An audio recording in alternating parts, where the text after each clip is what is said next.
think if we go to the Constitution, I'll continue to go to the Constitution. There are laws according to our Constitution and also according to the Electoral Act. There are laws that are supposed to deal with issues of political violence. But I think what has happened with us as a people is that we have some people that are more equal than others.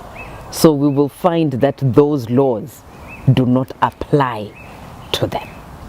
There are also punitive measures that could actually be applied to people who perpetrate political violence. But because those people have been allowed to walk scot-free, what that means is that they feel that what they are doing is justified. And at the end of the day, they will repeat it over and over again. Political parties are supposed to follow a particular code. And I think that is detailed in the 4th schedule of our Constitution.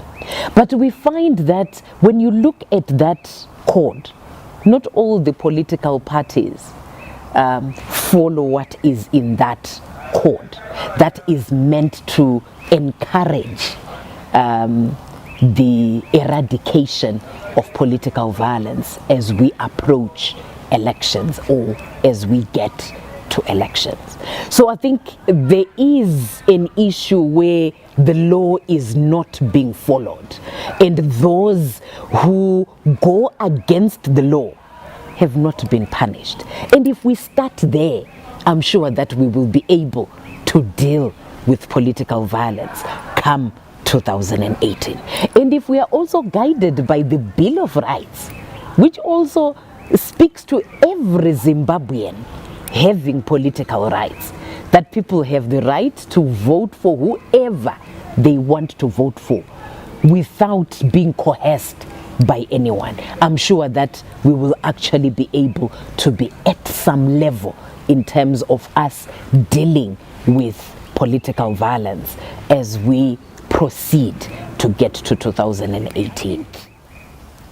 It is essential that we talk about electoral reforms because they will facilitate for everyone to be happy with the outcome, so that people don't feel that there was an unlevel playing field.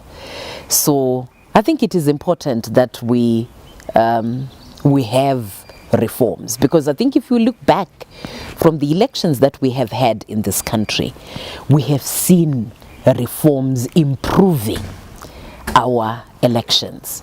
I think in the past, at independence going forward, we used to use wooden ballot boxes.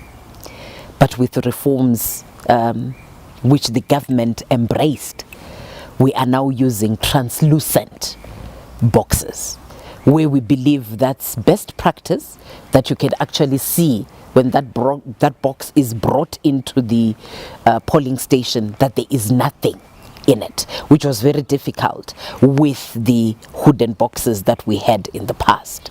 And in the past, it was also very difficult for everyone else to access the results. But I think you are aware in terms of our laws now that after an election, results have to be posted outside each polling station. So I think it is important that all stakeholders to the elections do come together and consider the reforms that are being proposed, and not just to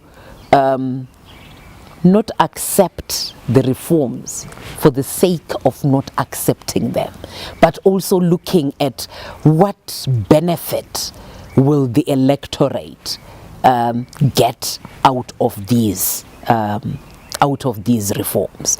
And I think some of the things that we are also seeking as civil society organizations is that we have zero tolerance to political violence. And what we are saying is that we have laws that support for us to have zero tolerance. As we go to 2018, can those laws be utilized and enforced so that those who deserve punitive measures should receive punitive measures, rather than just to close the door on all reforms if those reforms are going to bring benefit and also sort of provide a credible election at the end of the day. For these and other stories, visit our website www.263chat.com.